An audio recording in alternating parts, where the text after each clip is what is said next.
ắt miên cai prai anh tích đấy đòn dây tới nhóm tình trắng nhóm tình trắng nâng ai để hà thà rúa nữ nông ẩm nát chất lọc dòng mít chất lọc chiêu chao mít cứ thắt phơi tình trắng pa đây vô đây pa chương vô chấn cứ nơi tình trắng na dây lơ mình bán cứ nơi tình trắng nâng ai để hà thà rúa nông ẩm nát chất nâng chân nè để ọp rung chất và ông trung tra thà nè cùng rúa nơi nông ẩm nát chất nè tranh bọc chất chỉ nịch nè cho tục chất nơi không ẩm nát luôn không có khăn này sẽ tệ sang về chỉ nhẹ vinh chân miên thì cả khát khom prang prai cục rong chất năng ai ở chất năng việc khóc bị mồn dương từng ở kia năng cha rồi ngày nhận nhôm từng ở kia từng ngặt má thầy ra được thầy ra cục bỏ ống nhận nhôm bột bò để sát dương không có sang vật không tăng bị sliệp bẹ là o rồi hốt đau từ sliệp bẹ sọ không tăng bị tục sọ rồi hốt đau từ cầu sọ không đầm bầy ấy cứ không đầm bầy ấp rung chặt nưng việc miên rừng ấy thế không đầm bầy cài prai không đầm bầy cài prai không đầm bầy rô xịt đây sọc phơi chặt đời bứt prá cọt phân tay xịt đây sọc bứt cọt mình men còn để thưa rụp hiệp hay bàn thế mình bàn tệ nè mình bàn tệ viết tôi thì cài prai này khẳng nóng cài prai cả kích cài prai cả tùm lót cài prai nữ cài giúp bị dốt nâng bị chạy bị dốt khá để dân ai thưa bàn nâng chẳng chỉ bị xe đập nào một can vặt can ở ram từng óc ni từng nhận nhôm nầu vặt từng nhận nhôm một can tì vặt ở ram cứ tăng chất dân thải dân từng óc ni anh chơi máu cai prai từng óc ni từng nẹt nơi có cai prai từng nẹt máu mà đong mà cá có cai prai nè mình copy mình tì xịa bao tì vặt ở ram cứ miền thua nâng anh cứ chỉ thăm chỉ ở sất sầm rạp cài prai chân nhận nhôm để ban để chơi mà can tì vật complete lệp thằng nè complete lệp thằng cứ bật thua cài prai bài dân chia cái lại hái bạch màu vật các bạn đây vấn đề dân để thôi bón bên này thầy dân đường miến kế là dân đường miền báp á cố sợ chẳng bàn dân mà rồi thua sẽ đạp thua đầm bay ở thua nó chia ba dương nè chia ba dương nó chẳng mấy ố cả muốn cả bột cả bồi ra là bàn thua ở trong chặt tứ và thay khăn đắp nơi tập pram mấy đề nâng min đây ta chìm ngư nâng về son này về on này hay on tới dương on đấy thảm mến đấy con là khăn à on đắp bên bành nhá cá ẩn anh ấy bên mua thật thua ban chua mà ập ôn chỉ vật dương và con là cái khăn bông hiền khăn từ vĩnh bên là cùng không chặt tầm món anh nâng có mua thà khăn tay thoa to cho rõ thế nâng lại cái thà anh điền thua dù hay nó tình nhạt chẳng thòm đây khăn dùng này anh là món nè nâng ăn miên chia ba ấy sọ ăn miên ca chia ba ấy sọ cứ tụi đây cao tụt đôi nhẹ chừng ngư chứ đập bê chia ba du tới đầm bay cầm oi khôi mua bê cái số thà on đấy on nó bên khăn nóng siêu chực ngọt vậy nè làm bất bị ăn miên chia ấy sọ cứ tôi để thu mến ở việc thu mến từ dựng đăng quân bày giàu nè nét đầy vô quân đầm lay bị thua nhận nhau máy mình đang thật trâu miên ấy mà o quân bị thua thế nét đầy vô quân bị thua bất bạc còn hay có mình đang thật trâu vô vật thọ ở vấy tôi bố chi bị thua ở smart đẻ nét đầy vô quân bị thua bất bạc còn nó chi vứt còn mình xả xòm lại đôi chia bạc bạc sang cả chẳng nơi bên đại chu Presama Samput ấy sớm mai nóng cứ mình miền bậc quan bồ đặc biệt này bàn trán hay quật nơi chi bể chia trong khơi bậc put trong lư bậc thua rồi bỏ Presama Samput su đầm nâng vì nẹt tầm na hồ hài chẳng máu ban tầm nâng con tệ đăng đầm nâng thả Presama Samput tra đăng không lô hơi đầm bay ở sạ xong nâng quân đập bọc Presama Samput đại chi mà trả thua គាត់ចេញដំណើរពីវាំងទៅព្រះរាជានឹងព្រះអង្គចេញដំណើរពីព្រះរាជវាំងទៅគឺគាត់ថ្លឹងថ្លែងថាដើម្បីគោរពព្រះធម៌បើជិះយានទៅក៏មិនសមនឹងការព្យាយាមរបស់ព្រះពុទ្ធដែលព្រះសម្មាសម្ពុទ្ធព្រះអង្គខំណាស់លះបង់អាយុជីវិតលះបង់អ្វីទាំងអស់ដើម្បីបានត្រាស់ដឹងនៅអរិយសច្ចធម៌ចែកចំពោះសត្វលោកអញ្ចឹងបើអញទៅដល់ជិះយានមិនស័ក្តិសមអញ្ចឹងត្រូវដើរអញ្ចឹងដើរបើពាក់ស្បែកជើងទៀតក៏មិនស័ក្តិសមទៀតដោះប្របាតុកានឹងគឺបែកជើងនឹងតាំងពីព្រះរាជវាំងទៅនឹងមកពីអីថាមកពីយល់ធัวពិតប្រកបតម្លៃធัวពិតប្រកបហើយអាត្មាថានេះមិនមែនឲ្យញាតិញោមឲ្យតែមកស្ដាប់ធัวដោះស្បែកជើងដើរពីផ្ទះមកទេមានម៉ូតូជិះម៉ូតូដដែលមានឡានជិះឡានដដែលប៉ុន្តែក្នុងលក្ខណៈចង់ពន្យល់ថាប្រសិនបើបុគ្គលយល់ពិតអញ្ចឹងមិនបាច់ច្រើនទេតែមកគាថាទេហ្នឹងហើយប៉ុន្តែយើងស្ដាប់យូរទៅមិនកែប្រែសោះមកពីអីសួរតែយល់ធัวទេមិនត្រឹមមិនយល់ទេជួនកាលទទួលអត់បានហើយមិនដឹងថាធัวនឹងមានតម្លៃយ៉ាងម៉េចផងគាត់ព្រះរាជានឹងគឺថាដើរទៅឲ្យជើងអត់ដែលដើរផ្ទាល់ដីគាត់ទៅជន់ដីស្រាវដើរទៅបែកជើងហូរឈាមក៏ធ្លាក់ទៅដើរលេងរួចលុតជង្គង់ទៅទៀតហ្នឹងគេមកចង់សែងអត់ឲ្យសែងទេមិនមែនជាការជំនះទេគឺថាជាចិត្តជ្រះថ្លាចេញមកអញ្ចឹងជង្គង់នឹងក៏វាដាច់អស់ទៀតយកកូចដៃទៅលូនទៀតលូនដាច់ដៃអស់ទៀតលូននឹងទ្រូងទៀតឃើញទេហើយព្រះសម្មាសម្ពុទ្ធក៏ព្រះអង្គទ្រង់អនុគ្រោះដឹងថាព្រះរាជាមកហើយក៏ជាអនាគតប្រពុតមួយអង្គដែរប្របាទសង្ឃៈណាអនាគតទៅមួយអសង្ខ័យកាប់ទៀតបានជាប្រពុតមួយអង្គក៏ជាព្រះបរមពោធិសត្វទៅព្រះសម្មាសម្ពុទ្ធដើម្បីថ្លឹងថ្លែងគុណនៃព្រះរាជានឹងព្រះអង្គក៏មកពាក់កណ្ដាលផ្លូវព្រះអង្គនិមិត្តខ្លួនព្រះអង្គធ្វើជាអ្នកបរទេសទាំងគោទាំងអទេសទាំងអីព្រះអង្គនិមិត្តទេព្រះអង្គមិនមែនជិះគោមែនទេព្រះសម្មាសម្ពុទ្ធនឹងមកនិមិត្តធ្វើជាអ្នកបរទេសមកហើយមកជួបតាមផ្លូវហ្នឹងគឺថាបានសាកលបងចិត្តរបស់ព្រះរាជាថាចូលអ្នកជាផ្លូវយើងត្រូវការបរទេសទៅមុខគាត់ថាដំណើររបស់ខ្ញុំទៅជួបព្រះពុទ្ធគឺមិនអាចមានអ្វីហាម5ខ្ញុំបានឡើយបើអ្នកត្រូវការបរអ្នកបរលើខ្ញុំមកចោះក្លាហានទេហ្នឹងក្លាហាននឹងអ្នកយល់ធัวពិតប្រកបចុះមិនសូវយល់មកវត្តនឹងប៉ះមាត់គ្នាបន្តិចឈប់មកឥឡូវមិនបាច់ដល់តេះបកិនទេមែនហើយដល់ពេលទៅនិយាយអួតតែខ្លួនឯងគ្រាន់បើណាអញស្អប់យាយនឹងណាអញស្អប់តានឹងអញខ្ពើមកស្អប់នឹងវាគ្មានអ្នកណាគួរឲ្យស្អប់ទេចិត្តយើងវាប្រកាន់តាមពិតនឹងមកពីចិត្តយើងប្រកាន់យើងនឹងវាមាននះតែប៉ុណ្ណោះទេហើយរបៀបអញ្ចឹងពុទ្ធអត់សរសើរទេអ្នកសរសើរដូចជាបបាក់សង្ខៈអញ្ចឹងគឺថាសូម្បីអ្នកឯងចង់បរកិនក៏យើងនៅតែទៅព្រោះដំណើរយើងគឺច្បាស់ទៅរកព្រះសម្មាសម្ពុទ្ធឃើញរឿងល្បីរាប់ពាន់ឆ្នាំទេ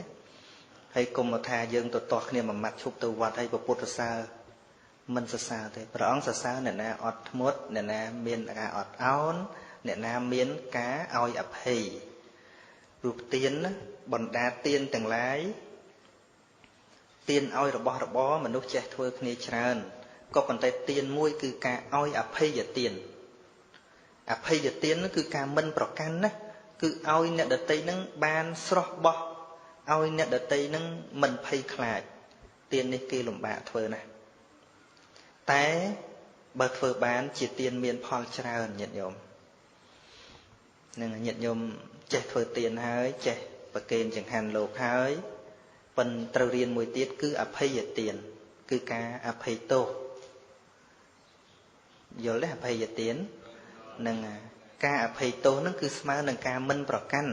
ពាក្យថាមិនប្រកាន់នឹងទោះបីជាអ្នកដតីធ្វើខុសជាមួយយើងហ្នឹងណាមិនមែនដល់គេធ្វើត្រូវបានយើងអភ័យទោសឲ្យគឺអភ័យឲ្យអ្នកធ្វើខុសនឹងឯងអ្នកដែលធ្វើមិនសមរម្យដាក់យើងនឹងឯងយើងដឹងថាវាគ្មានសមហេតុផលអីទាំងអស់ប៉ុន្តែយើងអភ័យទោសនេះឯងគឺជាអភ័យទានដែលយើងត្រូវរៀនកន្លែងហ្នឹងបើមិនរៀនធ្វើមិនបានទេ ពីព្រោះចិត្តយើងវាមិនព្រមទេណាធ្វើផ្ដេសផ្ដាស់អីហ្នឹងកងេកងុយឯណានៃឥឡូវហ្នឹងអាហ្នឹងចិត្តបើយើងបដ ாய் តាមចិត្តកងេកងុយអញ្ចឹងមានន័យថារស់នៅក្នុងអំណាចចិត្តឃើញទេរស់ក្នុងអំណាចចិត្តក៏ប៉ុន្តែពីមុនធ្វើប៉ុណ្្នឹងអីមិនបានទេគឺថាត្រូវតែរករឿងឥឡូវនេះយើងដឹងថាមនុស្សធ្វើខុសមកពីមានអវិជ្ជាអញ្ចឹងអ្វីដែលគួរតែអត់អោនទៅហ្នឹងឯងយើងទុកចិត្តក្នុងអំណាចយើងវិញណាប៉ុន្តែមិនមែនបានន័យថាបណ្ដោយឲ្យអ្នកដទៃធ្វើអញ្ចឹងទេគ្រាន់តែយើងមិនច្រឡោតមិនក្អេងក្អាងមិនរញ៉ងរញាំងដោះស្រាយតាមសន្តិវិធីហ្នឹងដូចព្រះសម្មាសម្ពុទ្ធអញ្ចឹងនៅពេលដែលសាវកធ្វើខុសព្រះអង្គអត់មានខឹងទេព្រះអង្គអត់មានក្រោធព្រះអង្គអត់មានទៅកញ្ញឹងកញ្ញាំងជេរមុខគេមុខឯងអត់ទេប៉ុន្តែសួរតែព្រះអង្គស្ងៀមអញ្ចឹងហ៎បើព្រះអង្គស្ងៀមមិនអាចរៀបចំធម៌វិន័យអញ្ចឹងបានទេព្រះអង្គមិនកាចក៏ប៉ុន្តែព្រះអង្គមើងម៉ាត់ណាមិនកាចមើងម៉ាត់អញ្ចឹងមនុស្សមើងម៉ាត់ខុសពីមនុស្សកាចមើងម៉ាត់គឺជាមនុស្សគោរពគោលការណ៍ណាមិនលេះលោះមិនលេងសើចនិយាយយ៉ាងណាថាយ៉ាងណាធ្វើយ៉ាងនោះពេលដឹងភិក្ខុធ្វើខុសព្រះអង្គប្រជុំភិក្ខុសង្ឃប្រាប់ហេតុដែលគួរធ្វើនិងហេតុដែលមិនគួរធ្វើឃើញទេប្រសិនបើព្រះអង្គមិនខឹងមិនក្រោធមិនរញ៉ងរញាំងហើយ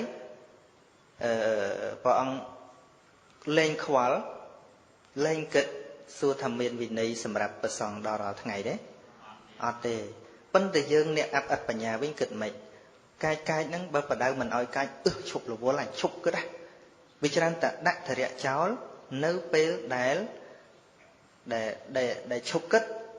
ដែលឈប់ញងញ៉ាំងដែលឈប់ខឹងច្រឡោតក៏ឈប់ការងារនឹងដែរឃើញទេសួរថាតើឈប់ពេលហ្នឹងរស់នៅក្នុងអំណាចចិត្តឬក៏នៅក្នុងអំណាចខ្លួនអំណាចចិត្តដដែលចិត្តអញ្ចឹងចិត្តខ្ញុំអញ្ចឹងធ្វើស្រួលខ្ញុំមិនចង់ជួបមុខខ្ញុំមិនចង់អីនឹងឯងដែលរស់ក្នុងអំណាចចិត្តហ្នឹងហើយប៉ុន្តែការរស់នៅក្នុងអំណាចខ្លួនវិញយកចិត្តនៅក្នុងអំណាចខ្លួនវិញនឹងបាត់ញងញ៉ាំងមែនប៉ុន្តែការងារនៅតែធ្វើប៉ុន្តែដើរវិធីផ្សេងវិធីតិចក្នុងការចាត់កែងការងារហ្នឹងឲ្យញាតិញោមឈ្មោះថាចេះណាចេះវិធីចាត់ចែងការងារឈ្មោះថាមានបញ្ញាកាន់តែឆ្លាតហើយឈ្មោះថាសុខសូសាំងលពតេបញ្ញហើយ ការស្ដាប់ធម៌រមែងបាននៅបញ្ញាអញ្ចឹងពីមុនធ្វើការងារនឹងដូចគ្នាបើមិនបានជេរគេទេមិនអស់ចិត្តទេតែឥឡូវធ្វើការងារនៅតែល្អប៉ុន្តែមិនចាំបាច់ធ្វើឲ្យនរណាខឹងទៀតមិនចាំបាច់ធ្វើឲ្យនរណាអន់ចិត្តនេះឯងឈ្មោះថាចេះហើយបានគ្រប់គ្រងចិត្តរបស់ខ្លួនឯងឃើញទេអញ្ចឹងបានពាក្យសាមញ្ញធម្មតាថាមនុស្សដែលអាចគ្រប់គ្រងគេបានក៏ត្រូវតែជាមនុស្សគ្រប់គ្រងចិត្តខ្លួនឯងបាននេះម្យ៉ាងទៀតនិយាយថាមនុស្សកាចគេឲ្យឈ្មោះថាមនុស្សខ្លាំងតែមនុស្សមានអំណាចគឺជាមនុស្សដែលឈ្នះលើចិត្តខ្លួនឯងនឹងចឹងប៉ុន្តែមនុស្សយើងចូលចិត្តបង្ហាញពីភាពខ្លាំងដោយសារប្រើភាពកាចជាមួយនឹងកាចគេប្រើពាក្យខ្លាចជួនកាលជំនួសពាក្យស្អប់យល់អាត្មានិយាយទេជាងកាយគេថាខ្លាចលោកហ្នឹងណាខ្លាចគេថាខ្លាចប៉ុន្តែជំនួសពាក្យស្អប់ខ្លាចហេងស្អប់បងប្អូនគ្នាទេហ្នឹងអញខ្លាចតាហ្នឹងអញខ្លាចយាយហ្នឹងគេនិយាយឲ្យគួរសមប៉ុន្តែការពិតគេស្អប់ហ្នឹងប៉ុន្តែគេប្រើពាក្យខ្លាចគេមិនប្រើពាក្យស្អប់ទេប៉ុន្តែបងប្អូនគ្នាទេណាហ្នឹងបងប្អូនគ្នាទេនឹងចឹងនេះអាត្មាគ្រាន់តែនិយាយសង្គមយើងជួនកាលយើងគិតធัวឯណាជ្រៅពេកប៉ុន្តែការរស់នៅជាមួយគ្នានឹងអត់មានធัวប៉ុន្តែបើនិយាយធัวសត្វតែអនត្តាអនត្តយាយអីចឹងទៅនឹងសឹកកពីនេះកពីនោះស្ដាប់ធัวព្រោះណាប៉ុន្តែប៉ះមិនបានទេដឹងព្រោះនឹងមានន័យថាម៉េចពាក្យថាពីរោះដូចជាការលេបថ្នាំអញ្ចឹងណាដែលថ្នាំនឹងវាស័ក្តិសិទ្ធិវាទល់តែថ្នាំនឹងព្យាបាលរោគនៅក្នុងរូបកាយរបស់យើងបានខ្លះទើបយើងសរសើរថ្នាំនឹងថាថ្នាំស័ក្តិសិទ្ធិ គេមិនមែនសរសើរថាថ្នាំផ្អែមឬក៏ថ្នាំនឹងវារូបល្អឬក៏ថ្នាំនឹងសម្បុរល្អឬក៏ថ្នាំនឹងវាល្អមើលអីគេមិនសរសើរអញ្ចឹងទេគេសរសើរថ្នាំមិនថាថ្នាំច្រើនថ្នាំតិចពួរអីទេគឺត្រង់តែថាលេបទៅអាចព្យាបាលរោគបានអានឹងបានគេលន់មកទៅវិញថ្នាំនេះពូកែអីចុះយើងស្ដាប់ធម៌យើងថាធម៌ពីរោះពាក្យថាពីរោះស្មើនឹងធម៌ស័ក្តិសិទ្ធិធម៌នឹងជួយកែប្រែការគិតការប្រព្រឹត្តរបស់យើងនឹងចឹងបានថាយើងស្ដាប់ធម៌នឹងកែប្រែពីទម្លាប់ស្ដាប់យកបុណ្យមកស្ដាប់យកចេះវិញណាស្ដាប់យកចេះវិញស្រុកខ្មែរយើងដូចអាត្មាថាអញ្ចឹងពុទ្ធបរិស័ទគេងាយបោកប្រាស់បានដោយសារអីដោយសារធម្មកថាមិនសូវប្រើវិធីពន្យល់ប្រើវិធីឲ្យជឿធ្វើបុណ្យនេះបានអានិសង្សចេះធ្វើបុណ្យនេះបានអានិសង្សលើតែគេថាបានហ្នឹងគឺថាទៅទាំងងងឹតងងុលហ្នឹងដល់ហើយអញ្ចឹងទៅទោះបីគេយកវិធីមកបោកប្រាស់ហ្នឹងឆាប់មែនទែននឹងអញ្ចឹងនៅស្រុកគេមិនមែនជាស្រុកទេសកាន់ពុទ្ធសាសនាទេញាតិញោមប៉ុន្តែសពថ្ងៃដើម្បីទៅទាញស្រូបអ្នកទាំងអស់នោះដែលគេកាន់សាសនាដទៃឬក៏គេជាអ្នកវិទ្យាសាស្ត្រមិនអាចយល់ទេធ្វើបុណ្យនេះអានិសង្សចេះធ្វើបុណ្យនេះអានិសង្សទេទៅទេគេស្ដាប់គេមិនយល់ទេអ្វីដែលគេពិសោធន៍មិនបានតែគេចូលចិត្តអ្វីដែលពិសោធន៍បាននៅក្នុងជីវិតរបស់គេរហូតដល់តែឥឡូវហ្នឹងសំបីតែនៅក្នុងគុកក្នុងអីនៅស្រុកគេណាគ្មានស្អីក្រៅពីធម៌ពុទ្ធទេគេយល់អ្នកដែលមានធម្មសាស្ត្រទៅទេសនាពន្យល់កែប្រែមនុស្សក្នុងគុកស្រុកគេណានឹងមនុស្សដែលធ្លាប់ធ្វើចោលធ្វើអីគឺថាបានស្ដាប់ធម៌បានពិចារណាធម៌ចេញមកវិញសិនមនុស្សល្អនឹងកែប្រែមនុស្សយើងមើលគ្រាន់តែចោលគេកែប្រែបាននឹងដោយសារអីគេអត់គិតពីអានិសង្សងាប់ទៅកើតស្អីទេគឺថាធ្វើយ៉ាងណាឲ្យធម៌នឹងចូលទៅកែប្រែនឹងកាលណាធម៌កែប្រែនៅក្នុងជីវិតយើងហើយអនាគតងាយទេបច្ចុប្បន្នល្អអនាគតក៏ល្អបើបច្ចុប្បន្នអាក្រក់អនាគតមិនបាច់ណាថាទេវាគង់តែអាក្រក់ហើយម្សិលមិញជាហេតុថ្ងៃនេះជាផលថ្ងៃនេះជាហេតុអនាគតស្អែកក៏ជាលទ្ធផលងាយញាតិញោមនឹងអញ្ចឹងបានថាសូមកុំឲ្យកន្លងខណៈល្អកុំកន្លងនៅញាតិញោមទាំងឡាយឡើយគឺខណៈកែប្រែណាកែប្រែទាំងអស់គ្នាហ្នឹងទាំងអស់គ្នាអង្គុយនៅនឹងក៏ដោយទាំងអស់គ្នាណាដែលស្ដាប់ឮអាត្មាកំពុងនិយាយនេះក៏ដោយអាត្មាផ្សាយក្នុង MP3 ឬក៏វិទ្យុឬក៏អ៊ីនធឺណិតស្អីដែលថាបានឮហ្នឹងគឺថាអាត្មានិយាយសំដៅទៅលើអ្នកណាស្ដាប់ទាំងអស់ហ្នឹងឯងមិនមែនតែសម្រាប់យើងមកប៉ុណ្្នឹងទេណាដែលស្ដាប់ឮហ្នឹងគឺត្រូវគិតថាព្រះធម៌មានតួនាទីកែប្រែទាំងអ្នកសំដែងកែប្រែទាំងអ្នកស្ដាប់ហ្នឹងផ្លាស់ប្ដូរអិរិយាបថគឺថាមិនឲ្យធ្វើដដែលព្រះសម្មាសម្ពុទ្ធព្រះអង្គសម្ដែងថាមនាលភិក្ខុទាំងឡាយតថាគតមិនសរសើរកុសលធម៌ដដែលឃើញទេពាក្យដដែលវាសាំណាស់អញ្ចឹងបើឆ្នាំមុនចិត្តយើងនៅតែប៉ុណ្្នឹងឆ្នាំនេះនៅតែកាចប៉ុណ្្នឹងឆ្នាំក្រោយនៅជាដែនគេប៉ុណ្្នឹងអានឹងមិនមែនកុសលធម៌ដដែលទេបាបដដែលណាបាបដដែលហើយបាបដដែលកាលណាសន្សំដដែលវាទៅជាច្រើនបុណ្យដដែលយ៉ាងម៉េចបុណ្យដដែលក្នុងន័យព្រះអង្គហ្នឹងគឺថាបុណ្យដែលប្រព្រឹត្តទៅក្នុងភពធ្វើទៅជាប់ជំពាក់នៅក្នុងភពប្រាថ្នាកើតជាមនុស្សប្រាថ្នាកើតឋានសួគ៌ប្រាថ្នាកើតហ្នឹងបុណ្យដដែលទាំងអស់សិតដែលក្នុងន័យដដែលគឺធ្វើបុណ្យដើម្បីឲ្យកើតឲ្យងាប់ធ្វើបុណ្យឲ្យកើតហើយស្លាប់បុណ្យមិនដដែលវាតន់តែបុណ្យនឹងចម្រើនជាងមុន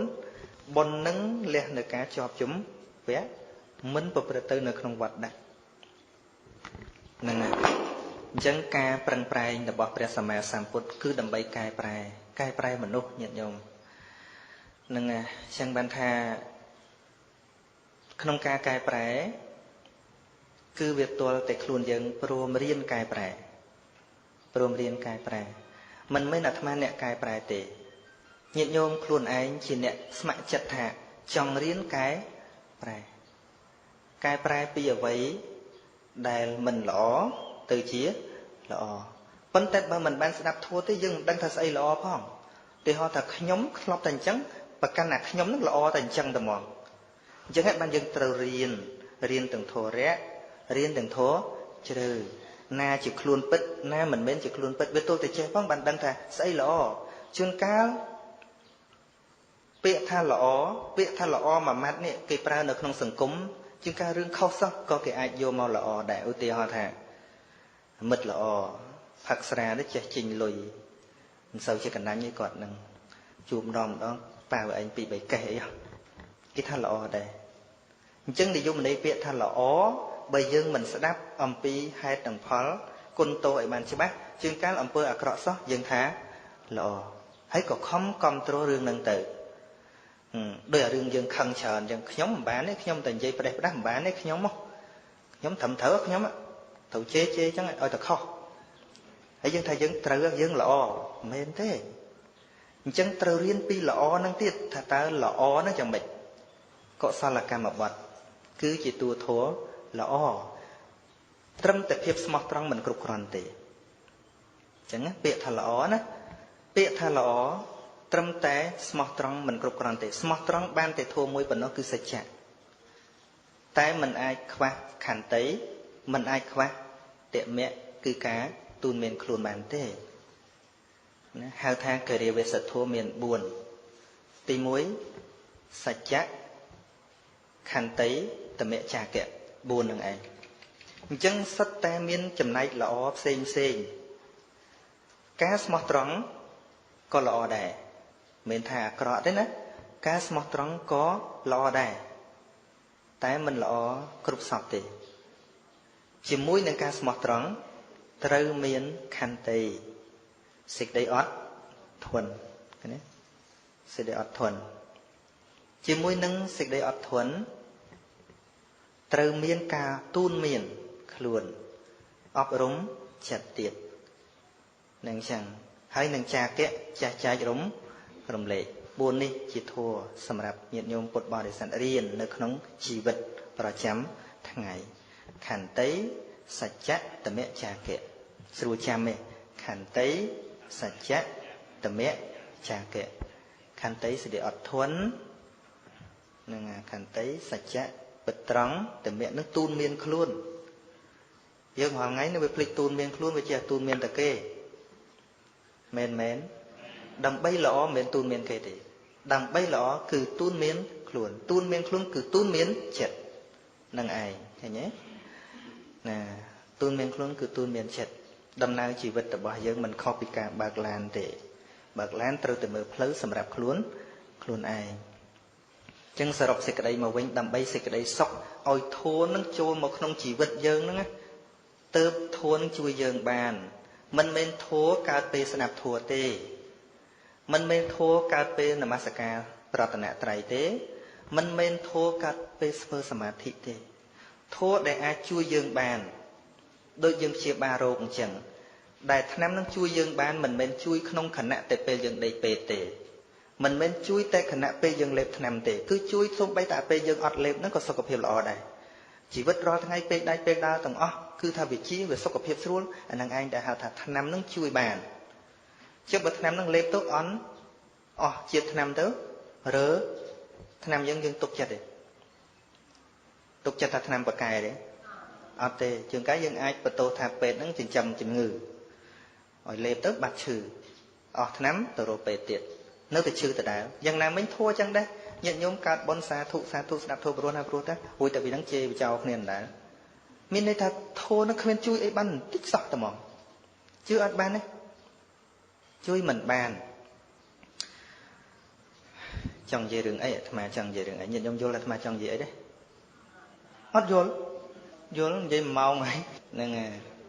អត់យល់ទេថាធัวដែលគួរប្រតិបត្តិពេលណាគ្រប់ពេលនោះទាំងពេលលាងចានប្រើក្មេងធ្វើបែកត្រូវប្រតិបត្តិមិនបើសិនជាអត់ធួននឹងកញ្ញល់លើឯងមានធួនទេពេលហ្នឹងអត់ទេពេលហ្នឹង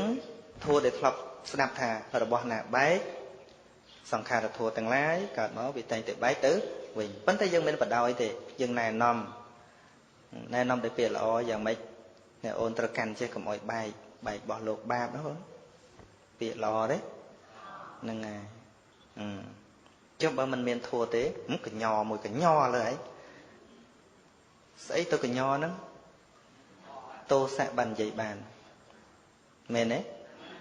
យល់ហ្នឹងហើយអញ្ចឹងធัวគួរទុកតាណាញាតិញោមពេលខឹងគាត់ថាអញ្ចឹងអាចទុកធัวមកដុំសិនណាតាមពិតគ្មានបានទុកឯណាទេមែនទេបើសិននឹងនឹកឃើញធัวនោះវាមិនមែនទៅធ្វើអញ្ចឹងទេ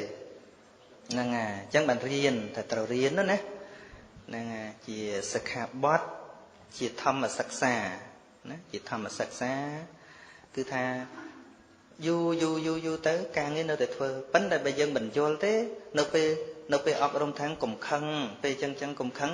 តែអញ្ចឹងឈប់ធ្វើមានអាណាទ្រាំបានទេឈប់ធ្វើឈប់អីធ្វើជាខុសនឹងឯងដែលថាល្ងងនោះហ្នឹងហើយគឺគេនៅតែធ្វើវិធីសាស្ត្រសម្បូរណាស់ញាតិញោមគ្រប់រឿងទាំងអស់ក្នុងโลกនេះសុទ្ធតែមានដំណោះស្រាយវាគ្រាន់តែប្រាជ្ញាយើងវាដើរមិនតាន់រឿងទើបយើងចាត់ទុកថារឿងហ្នឹងរឿងធំរឿងហ្នឹងរឿងធ្ងន់ប៉ុន្តែបើគេមានបញ្ញាគឺនៅតែដោះស្រាយបានដូចជំងឺចឹងជំងឺធ្ងន់យ៉ាងណាក៏ដោយថាមកពីជំងឺធ្ងន់បានព្យាបាលមិនជាថាមែនទេមកពីវិធីព្យាបាលវាមិនតាន់ដល់កម្រិតជំងឺកាលណាវិធីព្យាបាលដល់កម្រិតជំងឺគេអាចព្យាបាលបានអញ្ចឹងណាហ្នឹងដូចកាលមុនអីជំងឺដូចជាជំងឺគ្រុនចាញ់ជំងឺដូចជាអាប៉ុងឌីស៊ីតអីដែលពូវៀនវាមានអាហារចូលទៅក្នុងហ្នឹងវាត្រូវហើមពូវៀនហ្នឹងហៅថាពូវៀនដោះខ្នែងហ្នឹងมันអាចព្យាបាលបានទេអ្នកកើតអាហ្នឹងហើមពោះស្លាប់ហើយគ្រូខ្មែរថាតែអំពើទេអាហ្នឹងហ្នឹងហើយនាំគ្នាថាអំពើទៅដល់តែពេទ្យគេព្យាបាលបានជំងឺហ្នឹងទៅជាជំងឺតូចតាចវិញបាទនេះខ្មែរចង់បញ្យល់ថាជំងឺណាជំងឺហ្នឹងយើងថាជំងឺធ្ងន់បានព្យាបាលមិនបានថាអញ្ចឹងក៏បានប៉ុន្តែអាចនិយាយបានថាមកពីវិធីព្យាបាលវាដើមមិនតាន់ជំងឺណាវាដើមមិនតាន់ជំងឺវាទំនើបមិនតាន់ជំងឺទៅព្យាបាលមិនបានយ៉ាងណាមិញវិធីសាស្ត្រគ្រប់រឿងបញ្ហាទាំងអស់សិតតែរឿងកប៉ិកពុកអាត្មាឃើញរឿងដែលញាតិញោមតោះគ្នាណាអាត្មាមិនដែលឃើញថាបញ្ហាធំទេយាយគ្មានរឿងអីទេបន្តិចរឿងបានប្រហែលកូនក្មេងទៅដើមគ្នាផងកាន់តែលើសលុះពាក្យសម្ដីបន្តិចបន្តួចក៏ប្រកាន់គ្នាដែរគ្មានរឿងអីទេមែនទេ